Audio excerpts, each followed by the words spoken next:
think back to about the age of 4, and tell me if any of these kind of things related to you, or even now. Did any of you guys have problems maybe staying on task?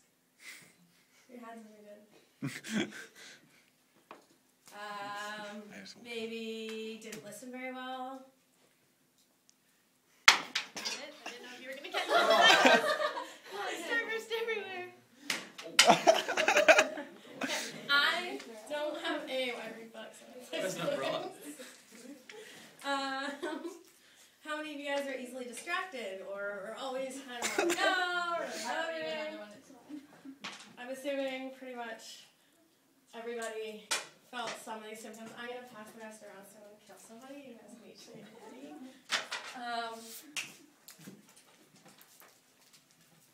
So, what I'd like to say is congratulations, you all have ADHD. So now take your medication, sit down, shut up, and be good little boys and girls like you're supposed to be.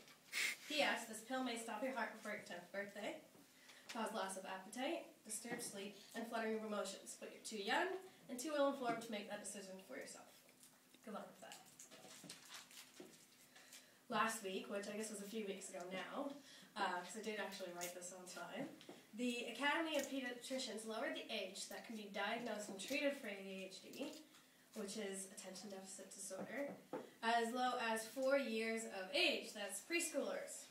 So, although I condone the diagnosis and treatment of ADHD, I believe that it has beneficial needs. I think the idea of diagnosing or treating a 3-year-old is sickening on a 3 or 4-year-old is sickening on many levels. The reasons why I think that is because the first reason is funding. The other reason is labeling on the children and what's developmentally appropriate. So first of all, lots of times, and the label and funding kind of goes together, is in order to get funding for a diagnosis, you have to be labeled. You can't just maybe have problems and want to diagnose it or want help with it. Also, the thing is that lots of doctors will want to push diagnosis or certain medication because, as Dr. Alan Francis quotes, that the new guidelines will encourage a feeding frenzy of aggressive marketing by companies. So certain doctors, even if it's subconsciously, they'll be targeted towards or marketed towards or get gifts from certain medical pharmaceutical companies. So they're more likely to use that medication as opposed to what's actually beneficial to the child. And then, like I said, going on from the medication is the side effects. Like, at what point is it better for the other one?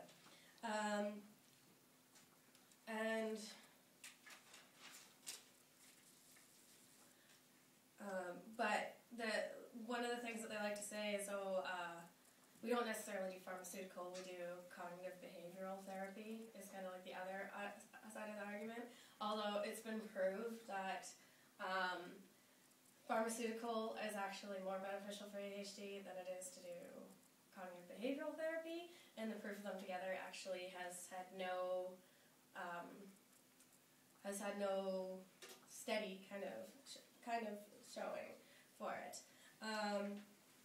Also, the other problem that I find with cognitive behavioral control or therapy would be you're telling a child that they have to write lists or set plans or do this and that, and it's kind of, depending on how, I mean, if you think of somebody who's 4, they're not even in kindergarten yet, if you really think they're going to be able to set up a guideline and rules and all this stuff for them, they can set up small goals, but, I mean, it takes a lot out of the parent to do it.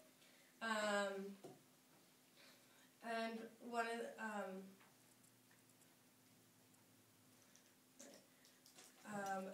the reason why I say it may not be developmentally appropriate is that when children are 4, thinking is somewhat egocentric, so they're extremely about themselves and what they need and right now, and they're really impulsive at that age, which impulsivity, according to the Diagnostics Manual, version 4 that your doctor would use right now, is a sign of ADHD, but it's also developmentally appropriate as opposed to what's going on in the brain. Also, the idea during that time for psychological developments for the child is they're developing self-concept and understanding of emotions are becoming more complex. So they're still trying to work on themselves, understanding other people's emotions, understanding that this affects that, and trying to discover who they are. They're still developing, so it may come off as irrational, random behavior. And also their independence, initiative, and self-control and self-care is increasing. So much of the self-care, self-soothing, and self-independence is still in the developmental stage. So they're trying to figure this out. It might come off as random behavior. So in conclusion, I feel that lowering the age is going to cause more disaster and heartache than good. I'm hoping that if a child is put on medication, that is a collaborated discussion of doctors, parents, and teachers, because this decision could be devastating for the child if it's not needed or not, because of the side effects of medication. Cognitive behavior control could or could not be beneficial and would be difficult to do. And then also, you wouldn't want to stunt or lower any kind of developmental habits that they're forming in order to fully develop their brain.